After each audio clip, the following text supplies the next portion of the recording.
Good evening, folks. Ken Hovind here, and Matt Powell and the crew at Dinosaur Adventureland in Lenox, Alabama. Sorry we did not make it into the new studio. We couldn't get the internet working in there. Came so close. The pews are all set. The floor's all done. Chris, you guys work like maniacs over there. Can't get the internet going. You work on that tomorrow, can you? Sounds good. Get us going. Anyway, Wacken Atheist Wednesday tonight. Bible Believers Baptist Big Bang Blowout. All you atheists, what happened? They want to present their religion of evolution in front of students where they've got an obvious academic and psychological advantage. They can't fire us. They can't fail us. They can't frighten us. Pretty tough, isn't it, guys? Come on, bring it on. Anyway, we believe God made everything in 6 days. And let's see, Charlie Darwin, let's see, right here.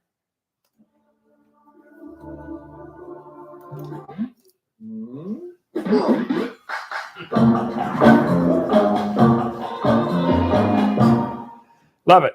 Wacken Atheist Wednesday with Dr. Kent, the Science Jet, and Matt Powell, the Professor Powell. Sure thing. Okay, good.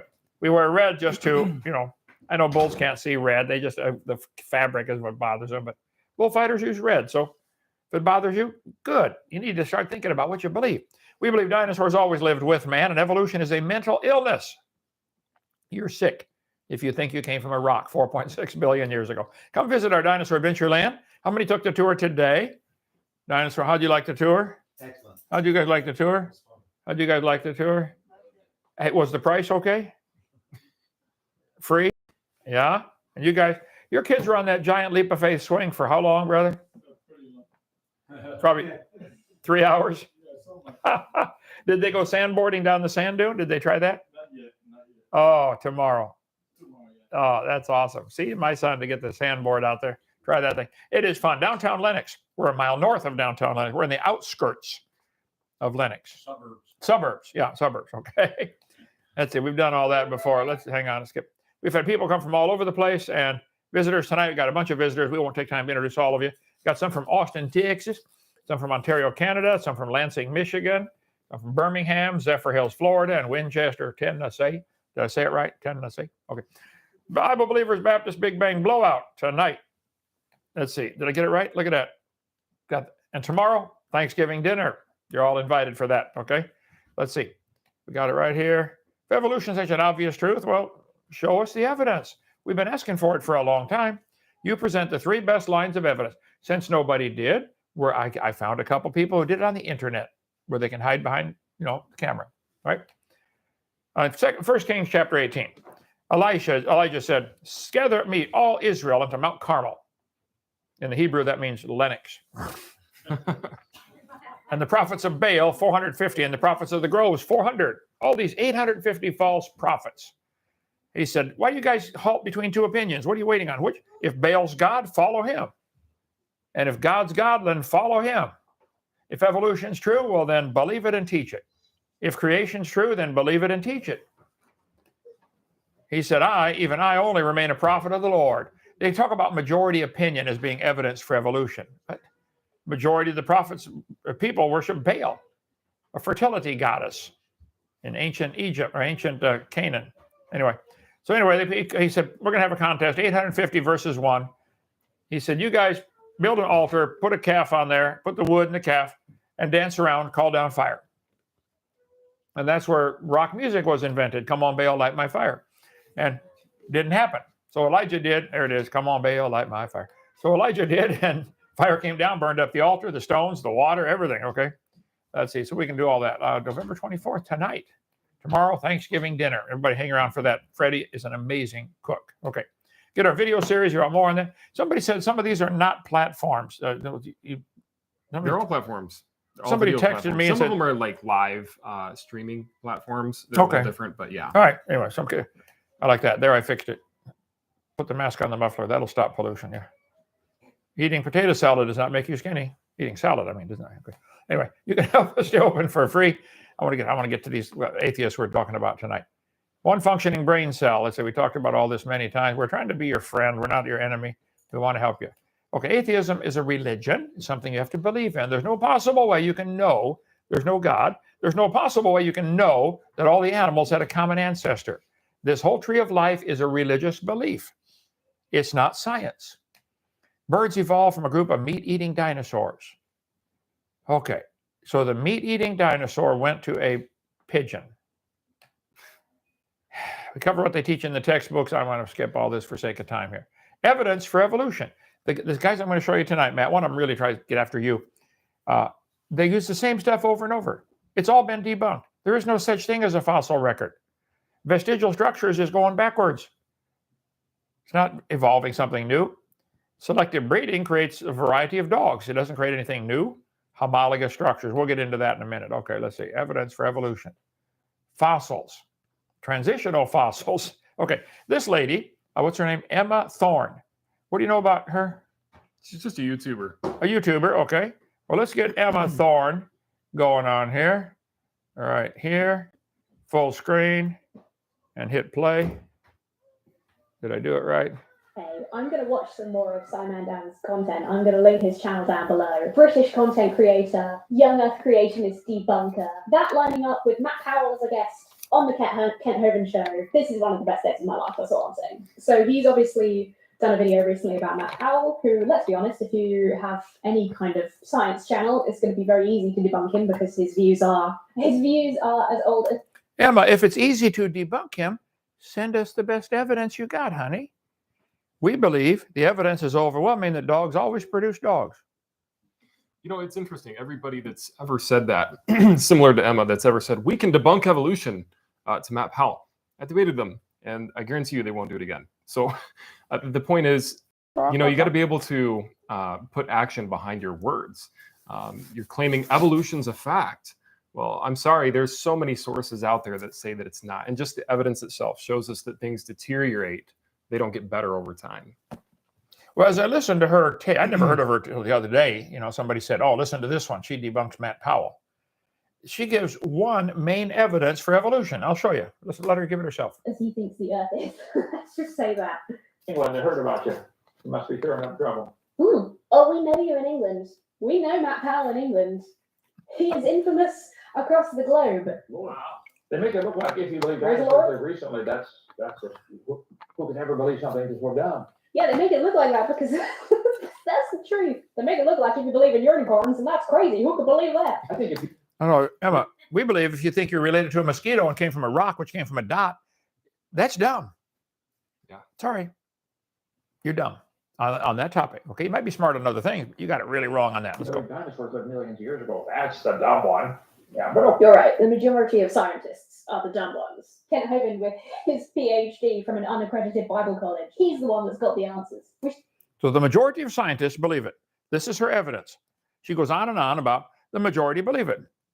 So, Emma, best evidence for evolution is that a lot of people believe it. I'll summarize it for you. To trust in him on science, not scientists. Around 97% of the scientific community accepts evolution as the dominant scientific theory of biological diversity. Now, that's 97% accepts evolution as the dominant scientific theory. That doesn't mean that the other 3% believe in young Earth creationism. I would estimate it would be even closer to 100%, probably, that don't believe in young Earth creationism. But no, we're the stupid ones with the crazy belief. Kent Hovind, he's got the answers. You got it, Emma. She got it. She did get it. You got it. There's hope. Okay. Okay, go ahead. So evolutionists love to use dinosaurs. I think I've mentioned this when I've been talking about Matt Powell before as well. I hate when they're like evolutionists, as if, again, it's applying like a belief system. It's like... It is a belief system, Emma. Have you ever seen any animal or plant produce something other than its same kind? Has anybody ever observed it? Or is it something you believe in? You have to scrunch in a little bit, make room for the people on the end there, if you would, folks. All right.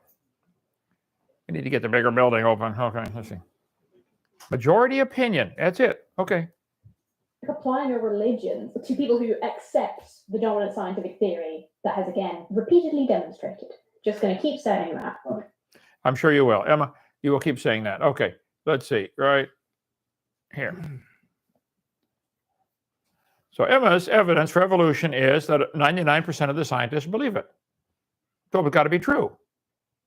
Has that, all through history, I mean, just any study of history will show you, Emma, this is silly logic, okay? First place, it's not correct. 60% of the human U.S. population believes people evolved over time. 33% think they existed in the present form since the beginning. This is the way we were created. Okay? 7% refused to answer. Let's see. Jim Hume said, beware the majority opinion. It's wrong all too often. As we move closer to the fateful day when a political tongue, this is Canadian, they're going to vote in somebody up there in Canada. He said, we're going to vote in the wrong one again. Mark Twain, whenever you find yourself on the side of the majority, it's time to pause and reflect. Emma, stop and think. Wrong is wrong even if everyone is doing it. And right is right even if only you are doing it. So the majority is always wrong. There are all kinds of videotapes or YouTube channels about the majority is wrong most of the time. Now, Emma, for many years, the majority of our public school teachers in America had prayer and school and Bible reading in school.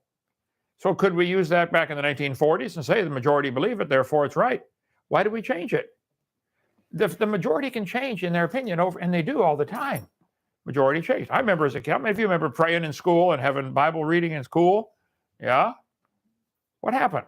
The majority of the people followed Adolf Hitler. He actually got elected into office with probably a fraudulent election like Joe Biden did, but the majority of folks followed Joseph Stalin. So, Emma, I'm sorry, your majority opinion argument doesn't hold a lot of weight with me. I want to get to this guy now. Have you ever heard of this guy? Oh, yeah. Stephen Woodford. Yeah. Somebody sent me his video. I'd never heard of him. Said, Brother Hovind, you need to debunk him. 9 ways to prove evolution with science, okay? Rationality Rules is his YouTube channel. Stephen Woodford, this is right from his channel, is originally from the Isle of Wight, or White. Is that, did I misspell that? White? I think it should be. Anyway, one of the islands, okay. Growing up, he was in foster care. His mother was an alcoholic. His little sister died before her first birthday. Around the age of 8, he became an atheist after a Catholic priest told him that God was all-powerful, all-loving, everywhere at once, and all-knowing. And Steve asked why there was evil. He later described the priest's answer as a word salad. He learned about evolution at the age of 16 and described it as probably the most profound experience I've ever had. He left school without a single GCSE. What is that from England? Kind of like a high school diploma, I guess. Then went to college and studied, GCSE, maybe without a single problem, I don't know. He went to college and studied art and design, then art and design history. Hold it, Stephen, if things are designed, does that take a designer for art, or does that only apply to biological things? I'm sorry. Okay. He described it as boring. Steve then studied graphic design. He studied advertising at university. Steve is dyslexic. He is a vegetarian. I only eat vegetarian cows. April 2020, his father died of COVID. I'm sorry to hear about that. Okay, so Stephen, let's get you started here. Now I got to click some button you said, right? Or just hit play? Just hit spacebar. Spacebar. Before we even begin this video, a simple but necessary clarification must be made. People very often confuse abiogenesis with evolution when they shouldn't. Abiogenesis is the study of how life first emerged from non-living matter, and it's not discussed within this video. Stephen, abiogenesis, the beginning of life, is an essential part of your theory. You don't have a complete theory without it. Let's see, let me get to back where we were, and there. Evolution has 6 different meanings or stages or steps. I've been through this 1,000 times. Cosmic evolution, the origin of time, space, matter. Where did time, space, and matter come from, Stephen? Chemical evolution, this Big Bang you guys believe in, produced hydrogen. Well, how do you get gold, silver, and platinum? From hydrogen. Then you have to have the stars evolving. Nobody's ever seen a star form or planet. We see them blow up all the time. We never see one form. Then you have to have the origin of life. It's an essential step in your theory. Then you have what's called macroevolution, where an animal changes to a different kind. That's never been observed. Then you have to have what we call microevolution, which is a lousy word. We shouldn't use it. It's a variation within the kind. These first 5 are purely religious. Stephen, you believe in evolution. You believe in it, that's all. He says every branch of science promotes evolution. Well, let's see here. Let him play. Let him talk. Okay. Spacebar. Evolution, on the other hand, is the study of biological change over time, and it is the star of this video. Now, with that said and out of the way, let's get on with the video. The evidence for evolution comes from every branch of science that remotely interacts with organisms. Everything we objectively know about the natural world both supports and improves the theory of evolution by natural selection, whether we like it or not. This is 9 proofs of evolution, why evolution is true. By the way, is there a live chat going on, Damon? Yeah. Okay. If some of you evolutionists from England or evolutionists from America would like to have a better than his 9 evidences, send them in. We'll debunk them right here, cold turkey. Just send it. Say, Damien, I believe in evolution because, and send your best evidence. Okay. He's got 9 here. We can take a couple of them. We'll take all night to do all of them, but here we go. Where to begin? Well, the first 2 lines of evidence that I'm going to present both come from the comparative anatomy of whales to land mammals. We've long known that despite whales looking like fish, they're mammals, because just like mammals and unlike fish, they give birth to live young, feed their young milk via their mammary glands, breathe through 2 lungs rather than gills, have skin and hair rather than skin and scales, and they're warm-blooded. Now this alone strongly implies that they share a common ancestor with land mammals. But what really makes this suggestion even more compelling, and what I'll offer as a first line of evidence, is the curious bone structure of their flippers. Within their flippers, whales have, just like the forelimbs of land mammals, finger, hand, wrist, and arm bones, which can be easily explained if these bones are repurposed forelimbs, but are remarkably hard to explain if they're not. And repurposed forelimbs. Does that word purpose mean something in there, I wonder? Right. I would think so. Anyway, look. to invoke a second line of evidence, whales have strange bones that look like shriveled hip, thigh, and shin bones where land mammals have hind legs. And some of these bones, such as these from a bonehead whale, even have what appears to be a ball and socket joint. Wow. Further still, paleontologists have found numerous species within the fossil record that have unique similarities with whales. To present a third line of evidence, Before we go there, let's just calm down here. Let's see, I'll get back to where I want to go. Okay. Dobzhinsky said, nothing in biology makes sense except in the light of evolution. They really believe this. I agree that he said that. I agree that Stephen believes that. I agree he probably believed what he said. I think he said it. I think he believed it. I disagree that in his belief, that no matter how strong it is, makes it true. The fact that a bunch of people believe something doesn't make it true.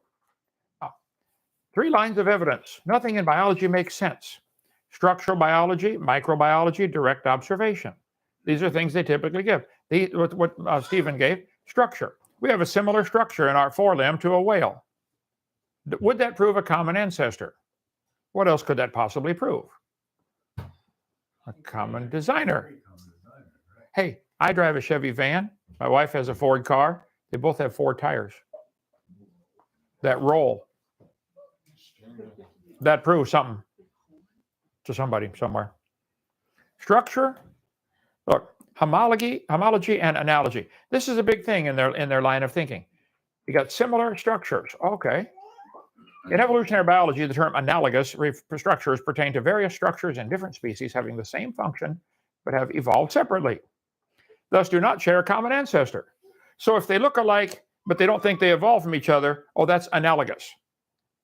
But if they look alike and they did evolve, now it's homologous. Same thing. Use same evidence to prove it did evolve or it didn't evolve. Insane. Let's see. Comparative anatomy. Body parts are similar in function, but different in structure. So they must not be closely related. Oh, so they can fly. You know, the bees can fly and the bird can fly. Here's how a student is with a brainwash supposed to answer this question. Is this homologous or analogous? The dragonfly wing and the hummingbird wing. What if a student said neither? I bet they don't even give an option on the test for that, do they? Like asking, which is correct? 7 and 9 is 15 or 7 and 9 are 15? Anybody know? 7 and 9 is 15 or 7 and 9 are 15? Neither one. It's 15. 16, yeah. They don't get it, okay? Evidence, evolution evidence, analogous structures.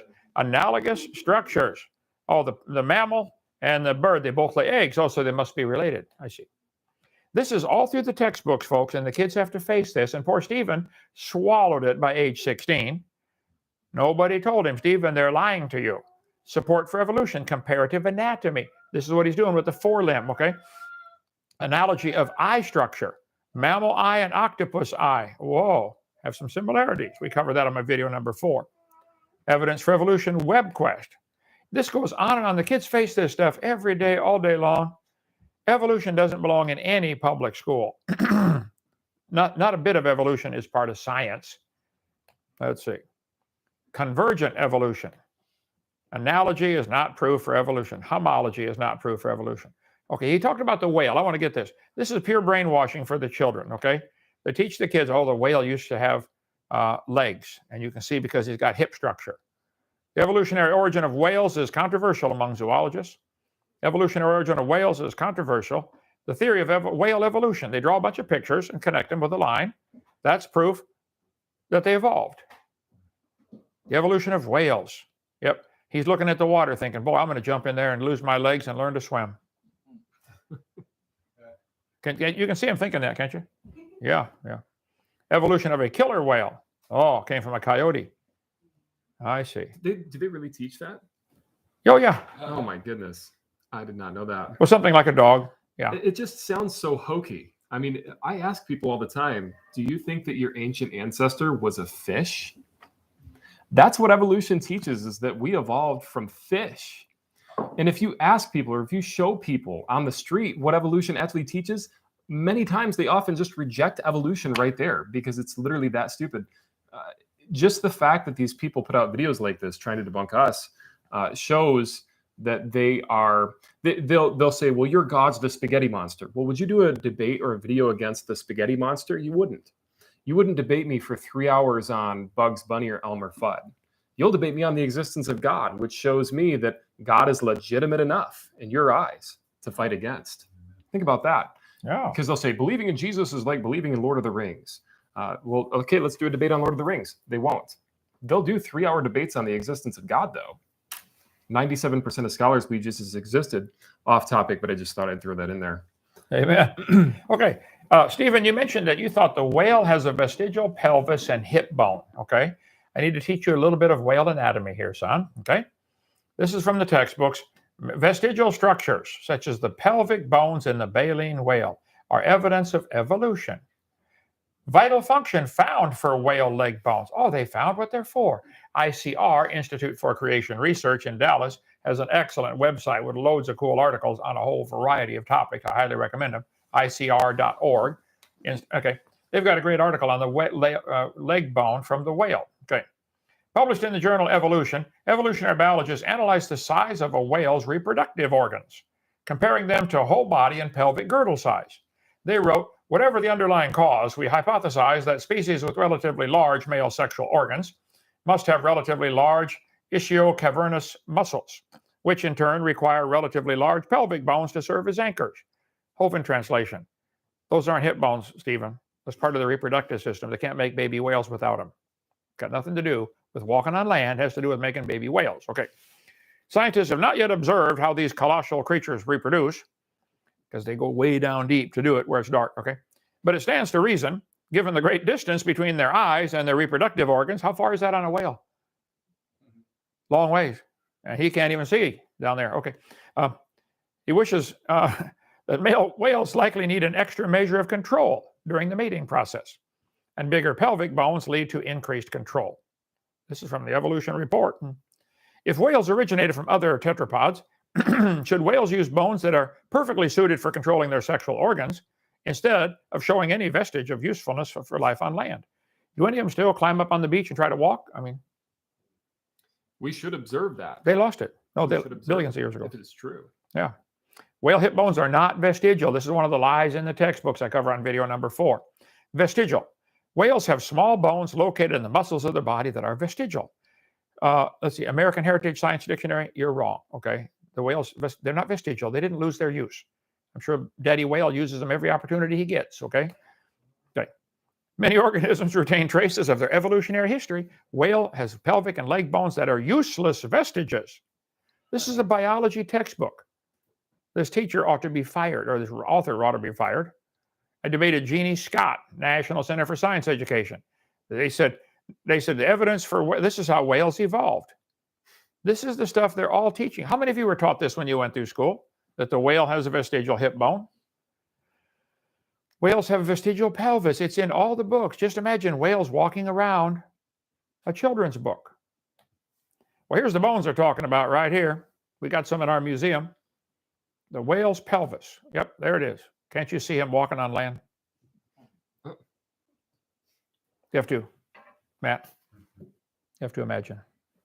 This is almost as crazy as surfing monkeys or octopi coming from outer space. I mean, this stuff is just hokey. Literally, not just one or two things that they believe, but every single thing that they believe with regards to the scientific method is wrong. It's demonstrably wrong. Those are not leg bones. Well, there's one of the bones. It's right behind that wall in the next room over there. It has a good nerve supply, a good blood supply. It's a bone. Okay. It's part of the whale's reproductive system. The male's penis can be 10 feet long, okay? You got to control this thing in the dark, underwater, with no eyes, and he can't talk and say, or no arms, and he can't say, scoot over, honey. This has nothing to do with walking on land, okay? Nothing. Let's see. Blue whales, the largest penis on Earth, 12-inch diameter, 10 feet in length. It curves in an S-shaped loop to stay inside the body till they need it. Male and female whales are different. They have different bones back there. Stephen, somebody lied to you, and you're lying to your listeners now by telling them the whale has a vestigial pelvis. It does not, it did not, it never did. Stop. Erotic endurance of whale hips. Carl Zimmer writes in. It's not you can study, I got a ton of stuff on this in video number 4. Fish have strong muscles in their sides that allow them to swim with their tail side to side. The whale swims up and down. The tail goes up and down. There's the fish swimming side to side. There's the whale up and down. They're just both cool designs. Reading a script. Let's see. Paragraph missing from my script. Okay. Whale pelvis. You can study that yourself. I'm sorry, Stephen, you got lied to. It's not a vestigial pelvis. Just imagine they lost their legs and moved their nose from the front to the back of their head. If the nose moved to the back of the head, what happened to the optic nerve going? Did it have to? Remember, they cross over the left eye goes to the right side of the brain. So the nose moving up had to cross through those optic nerves. How did it do that, Larry and Stephen? It took millions of years. For a long time, they couldn't see, but they got it back, okay? Let's see, the whale, just imagine. I mean, Evolution. It's almost embarrassing that we have to explain this to them. I mean, this is stuff that they should know. Well, see, they are so desperate for evidence. He's giving 9 evidences for evolution, all of which have been debunked. But what else do they have? Nothing. Nothing. And we feel sorry for you. We're not your enemy. We're your friend, okay? When whales walked in Egypt, from Wired magazine, just imagine whales walking around. Look at that. Whales are the ancestors of humans in this guy's book. Wow. Bible said you shall know the truth, and the truth shall set you free. God made all things. God said, cease, my son, to hear the instruction that causeth thee to err from words of knowledge. Quit listening to this stupidity. God created all things. Heaven is his throne. Earth is his footstool. Hath not my hand made all these things? I debated Dr. Pigliucci, University of Tennessee. I said, Dr. Pigliucci, you've studied and taught courses on evolution of plants for 10 years. You've received $650,000 in grant money to study the evolution of plants. What's the best evidence you know of for evolution? He said, the evolution of whales. Just exactly what kind of plant is a whale? He claims the hippo is evidence for evolution. Claims that the flying squirrel is evidence because it has half a wing. These guys are off the chart bonkers. Yeah. Okay. Here's next evidence here. Let me get to him over here and hit spacebar. A superb example can be found in all mammals, including you, and it's called the left recurrent laryngeal nerve. Without getting too technical, this nerve runs from the brain to the voice box, which should be a distance of a few inches. But instead, it goes down into the chest, loops around the main artery, and then goes back up to the voice box. That's right. Which in the case of the giraffe results in a 15-foot detour. But if, on the other hand, we want to insist that it was deliberately created this way by a designer, then, well, we certainly can't call this designer intelligent. Now, the 4th and 5th lines... Oh, let's talk about this nerve. They use this all the time. Let's see, right here. 9 ways to prove evolution. The left recurrent laryngeal nerve, is that proof for evolution? He's correct. The left one goes all the way down around the artery and back up. Well, there's all kinds of articles about this. ScienceDirect.com wrote one. Said the nerve comes from the left vagus nerve, loops posteriorly around the arch of the aorta, and ascends into the tracheoesophageal groove, posterior to the left lobe of the thyroid, where it enters the larynx, where you talk, and innervates the muscular in a similar fashion to the right nerve. So why does it go around the heart? Very slick design. ICR, again, I texted Frank Sherwin, my longtime friend there. He works there at ICR. They have a great article on their website about this if you want to get all the technical stuff. The recurrent laryngeal nerve is not evidence for poor design. It's not poorly designed, but rather clear evidence of intelligent design. It serves to innervate other organs after it branches from the vagus on its way to the larynx. So it's a highway that serves other purposes along the way. It provides backup nerves to the larynx in case another one's damaged. How many have a spare tire in their car? Anybody carry a spare tire? Look at that. That's proof for something. So, first, it's not poor design. How's this for a pencil? Too cool to do drugs, but as you sharpen it, it says cool to do drugs. Sharpen it further, do drugs. I think that's a poor design. But poor design is still design. Some people have, I think that's a pretty poor design for an elevator. Okay, you get on the elevator, you want to go to the 6th floor. Where is the 6 button?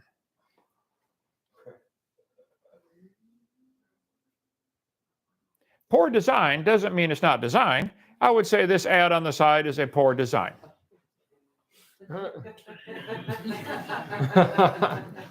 Think about it. I'd say that's a poor design for a bathroom. Anybody see anything wrong with this design? How far away is the toilet paper? Anybody see anything wrong with this design? Oh my. A first shot, gonna bust the window. How about this design? Well, toilet paper's on the outside, for one thing, and the glass door. Who wants a glass door on their toilet? How about this design? Everybody see I mean, you want to sit right next to somebody like that? How's it going over there? How about, anybody see anything wrong with this design? Now, was it designed? Sure, by an idiot, but it was designed, okay? Here, which button do you push to go up?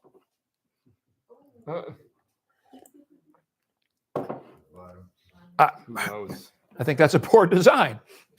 Common claim by evolutionists is that the human body is poorly designed, which to them is evidence it's not intelligently designed, but rather cobbled together by the unintelligent process of evolution.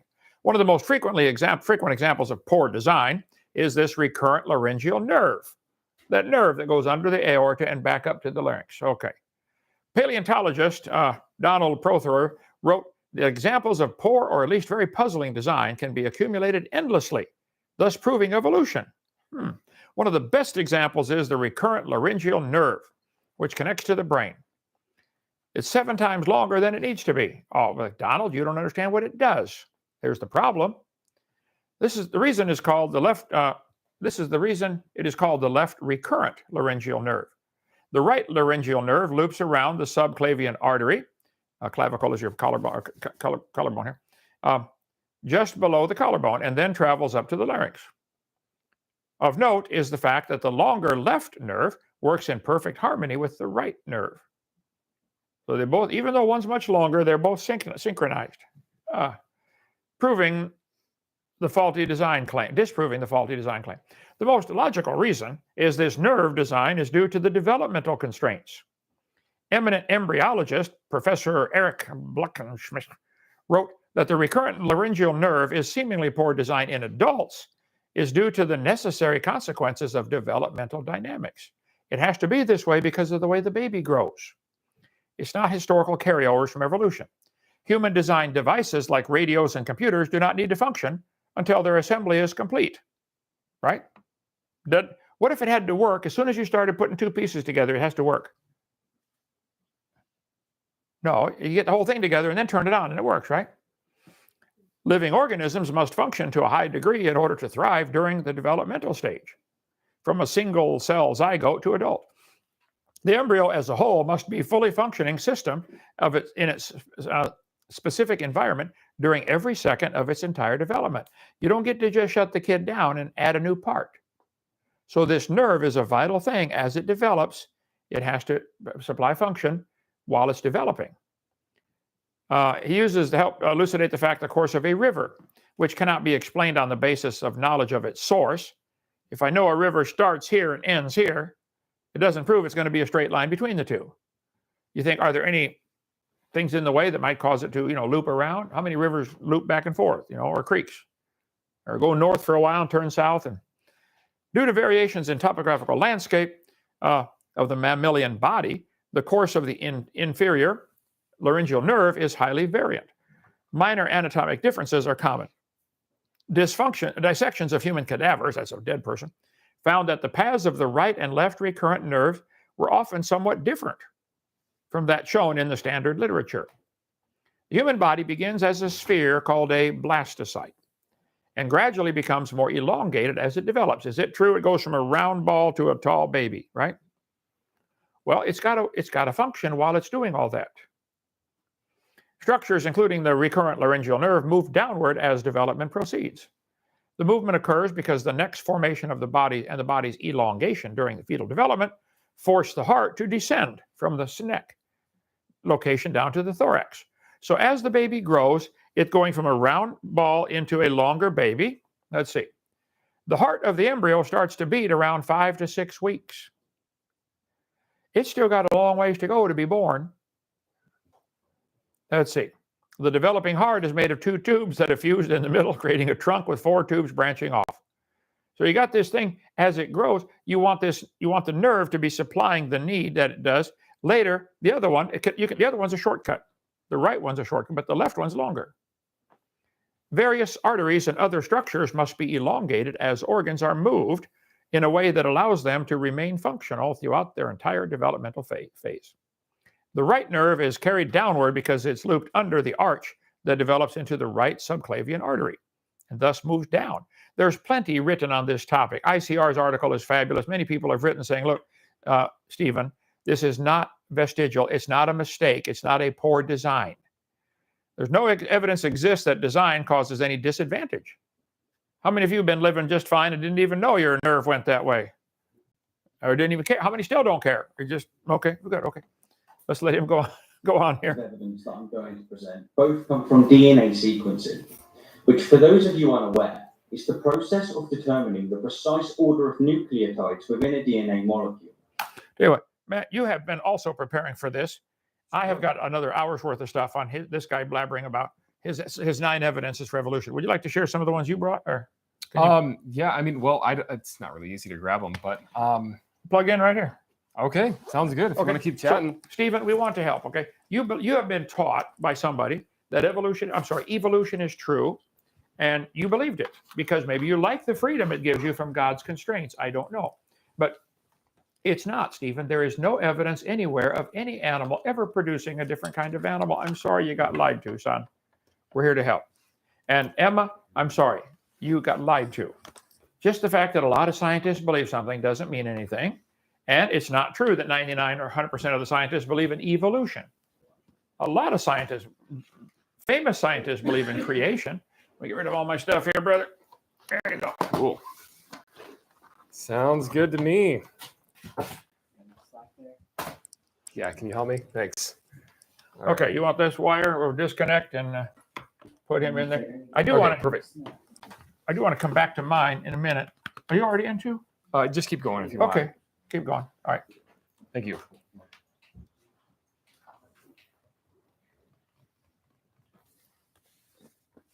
He says we're 97% chimpanzee.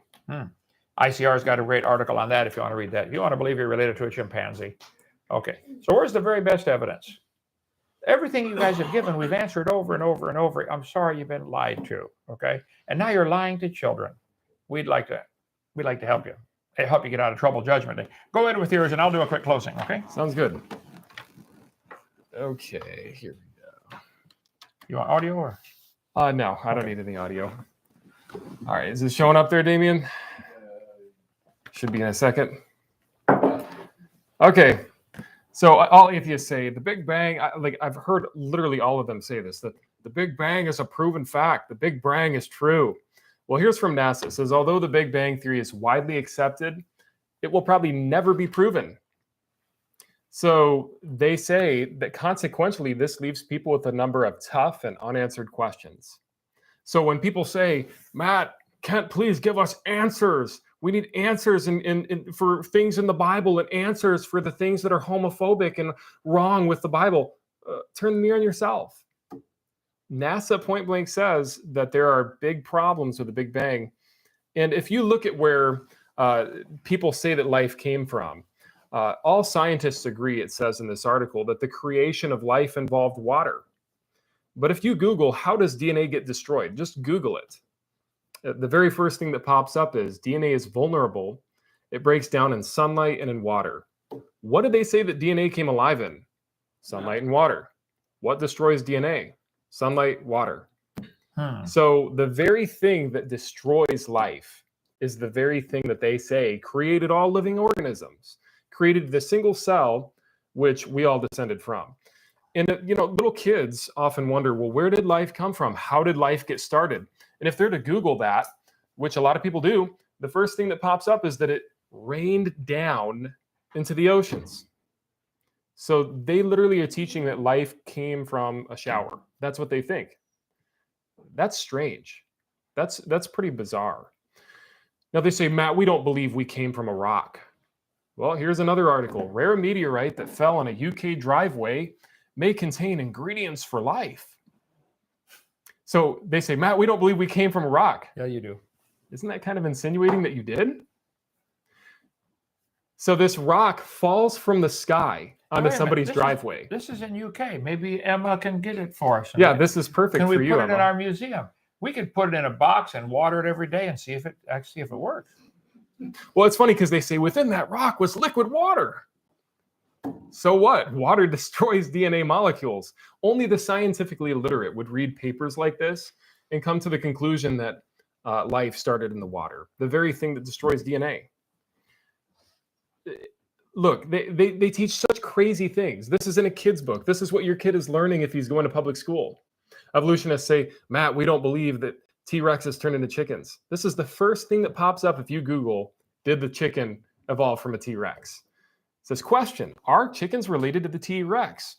Yes, science has revealed compelling evidence that the T-Rex actually evolved into a chicken. Well, didn't it give it some kind of survival advantage? Well, yeah, it's mutation through selection. So selection selects those genes that are beneficial, but I don't see how that's beneficial. So the T-Rex laid eggs? Have they found any T-Rex eggs? It's insane. Okay. Literally crazy. Okay. Yeah.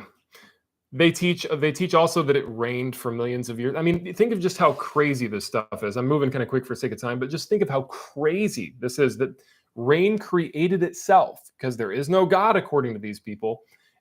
And it rained for 2 million years. Folks, we're not only dealing with crazy theories, we're dealing with people that literally believe in magic. They believe that out of nowhere, everything was produced uncaused with no God. It's magic. Let me see here.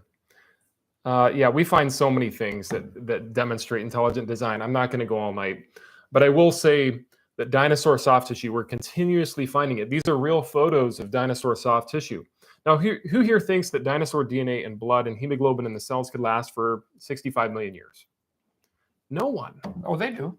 Certain scientists that just want to keep their job. Yeah. They'll say, well, it's preservation. I don't care what preservation technique you apply to this. You're not going to get these things lasting a deep time.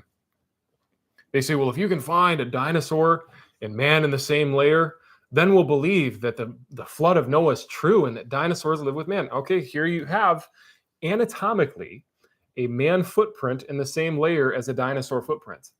That means that they existed at the same time. Got one right on top of a dinosaur of a man. And I was in a debate with Dr. Kenny Rhodes from Reasons to Believe. And I brought this up to him. And he said, well, even though it looks like a human footprint, and anatomically it may be the same, how do you know there wasn't a creature that looked just like that had a human-like foot that just happened to look like a human foot? Got a good point. Are you kidding me? A creature that we've never discovered, have no evidence for. He's a PhD for reasons to believe. This is the #1 theistic old Earth age, group out there. I ask him, reasons to believe what? Reasons to believe not the Bible. Not the Bible. Yeah. But we find fossils of all sorts of different things. One of the real easy ways for kids to be able to debunk evolution is just by pointing out the absurdity of what they believe. And one of those things is this. This just came out last year. Prehistoric monkeys traveled 900 miles between continents on rafts. Just the title alone sounds crazy enough, but on the bottom here it says, well, the researchers from the University of Southern California say they must have managed to hitch a lift on floating rafts. Folks, this is the crowd that's telling us that the Bible is wrong. It's incorrect. It's amazing to me because it's the same crowd that says that dinosaurs farted themselves to death is the same crowd that's going to tell you, oh, the Bible has errors. It's incorrect. They literally teach that dinosaurs farted themselves to death, folks. And this guy says, well, Matt, you've misrepresented us. We believe they tooted, this British guy. He used the word tooted. Who does that? Right. Except unless you're like 5. We believe That's why the British needed our help to win the war. Okay. Right. He goes, we believe they tooted and it warmed the environment. And then that's why they died. It's still the same thing. It's still the same card game. It doesn't matter how you shuffle the cards. You believe they tooted themselves to death. Well, they tooted and it warmed the planet. Give me a break. Professing themselves to be wise, they became fools. They believe in surfing rats, rodents across South Atlantic. They say, where's your source, Matt? 2009, Oxford paper. I give sources for everything. Dinosaurs once crossed oceans. They literally believe in surfing dinosaurs. Again, this is the crowd that's telling us that the Bible is incorrect. So yeah, that's pretty much, I think, all I had on that. All right. Well, give me the screen back here and we'll do a quick closing. Right, sounds good. Or take any questions that come in. I got a couple. Yay. Some of you atheists and evolutionists, where are you? Sounds good. Okay, let's see. Did I get it? All right. Waiting for connect. According to evolution, things get better automatically. So all this internet stuff ought to work just fine, right? There it goes. You're good. I'm good. Restart your slideshow real quick. Oh, touch that. Okay. All right. Yep. I did. I'm right there. Escape and then. Yeah. Oh, got to drag that over there. I never do that before. Okay. Let's do it like. I'm waiting for it to evolve. There we go. Okay. There. All right. So the Bible clearly starts off, first verse, 10 words. In the beginning, God created the heaven and the earth. God's claiming he did it. You evolutionists and atheists are saying, no, he didn't. And you disagree with the very first verse, and you disagree with everything else in that book. Well, someday we're all going to appear before the judgment seat of Christ. All Matt and I are trying to do is help you get ready for that, because you're going to face God whether you like it or not. We'd like to see you give your heart to the Lord and get saved. That's the purpose of our ministry. Creation, science, evangelism. We like picking on the evolutionists, but we do it hoping it'll wake you up. Like, this is dumb what you believe. Come on, stop and think. Okay. The Bible says, whosoever believeth in him should not perish, but have eternal life. Moses lifted up the serpent in the wilderness. Great story back there in the book of Leviticus, Numbers, I forget. But the people were getting bit by poisonous snakes and dying. And they said, oh, Moses, help us. And he said, God, what do I do? He said, make a snake out of brass, put it on a pole and lift it up. Whoever looks at it will be healed. Right. Okay. Well, if they did, it worked. There's a song in our songbook, look and live, my brother, live. Look to Jesus now and live. So Jesus was lifted up on the cross. Even as Moses lifted up the serpent, so must the Son of Man be lifted up. He's telling his disciples ahead of time what's going to happen to him. Whosoever believeth in him should not perish, but have eternal life. I'd like you guys to have eternal life with us. For God so loved the world, he gave his only begotten Son. Whosoever believeth in him should not perish, but have everlasting life.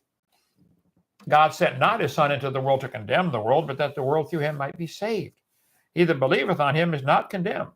He that believeth not is condemned already. We're here to help, really. Our ministry exists to help you evolutionists and atheists come out of the evil cult you're in and get some logical common sense and give your heart to Jesus Christ.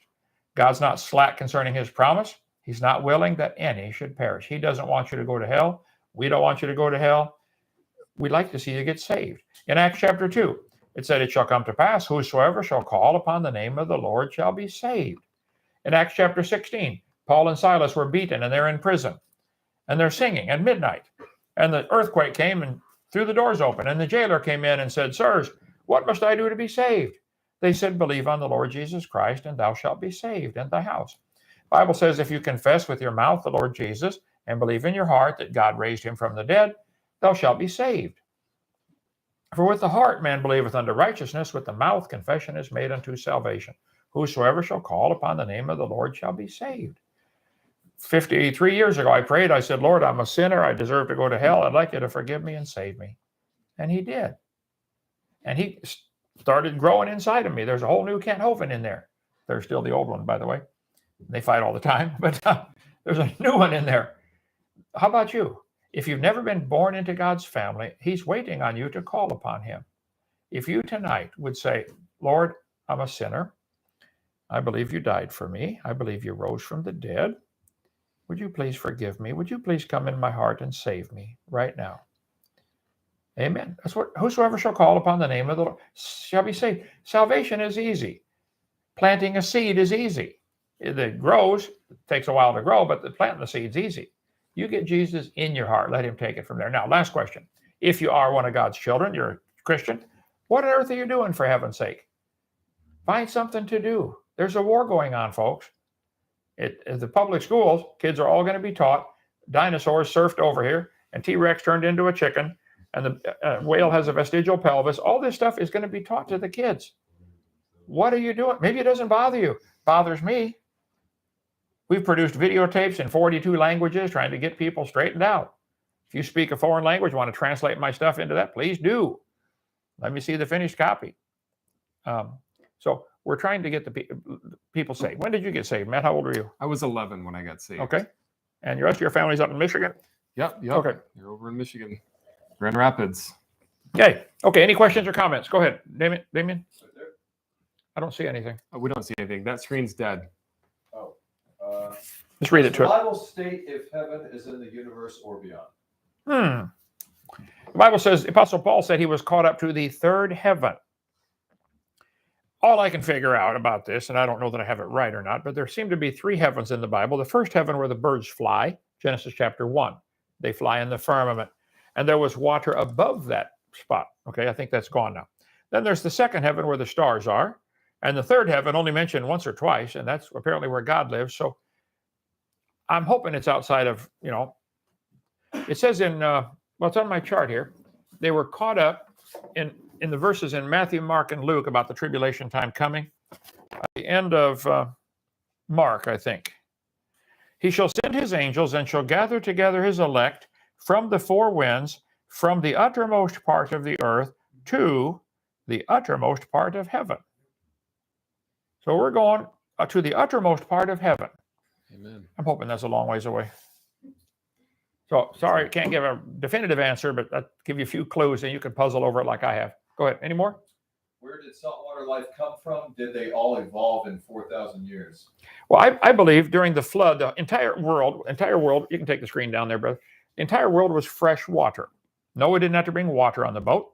They probably had a watering system where every time you go over a wave, it would automatically come up in a tube and fill the troughs for you. Noah was 600 years old, I'm sure. But I could figure one out, how to do a watering system where just the waves fill your watering system and wash the deck off for you. But, okay, so I believe the world was all fresh water. And slowly, mineral salts off the ground primarily have washed into the ocean, and the oceans have become saltier.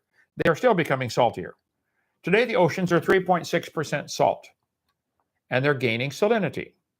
I think some animals have had to adapt to the salt water. We now have freshwater bass and saltwater bass. And I'd be willing to bet they had a common ancestor. Mosquito. No. There are all kinds of, what are some other examples of salt and fresh water of really the same kind of creature? Well, I would just say let's turn it on them. Alligator? Right. Yeah. Well, let's just turn it on them. I mean, if billions of years were taking place, the oceans would be so salty that nothing could live in them. So saltwater problem is a problem for evolution, not creation. Right. So the facts are there are saltwater alligators, freshwater alligators. There are saltwater bass and freshwater bass. And most animals that live in the saltwater, it's a nuisance to them. One guy, I mentioned this in my seminar part 1, in my video number 1, which is over here, about a guy, when I was preaching up in northern Alabama someplace, he said, Brother Hovind, I have aquariums. I have a freshwater aquarium and a saltwater aquarium. And I took what kind of fish they were? Mollies. He said, I split my mollies up and I slowly added salt to one of the aquariums. And over a 2-week period, I brought it up to 3.6% salt, like the ocean. And they adapted to it just fine. Then I put them back in fresh water and they died. So in 2 weeks, they adapted to salt water. So I guess I don't see a big problem. I don't know why the atheists make that a big problem. Anything else there, brother? That's it. Okay. Well, Christmas. If some of you atheists were afraid to come for Thanksgiving, our wonderful meal tomorrow, we're going to invite the whole world to come here for Christmas too. Yay. If you don't have family or want to come down and join our family, come on down. Wait till you guys see the food Freddie is cooking for tomorrow. Steve, I saw your dog out there with the emu leg bone. That's a big chicken. I was given the tour today. I mentioned about, the one unfriendly emu is now going to be cooked for tomorrow dinner. I said, now I want you to pet all the cows and horses and goats and everything we got up here, and alpacas and llamas, and we want them all to stay friendly. And who was it said, if they don't stay friendly, are they going to be for Christmas dinner? Probably. Okay. Any questions or comments from here? Yes, sir. I was talking with some of my friends about like the definition of life, particularly when it comes to plants. Are plants alive? Okay. What's the biblical definition of life?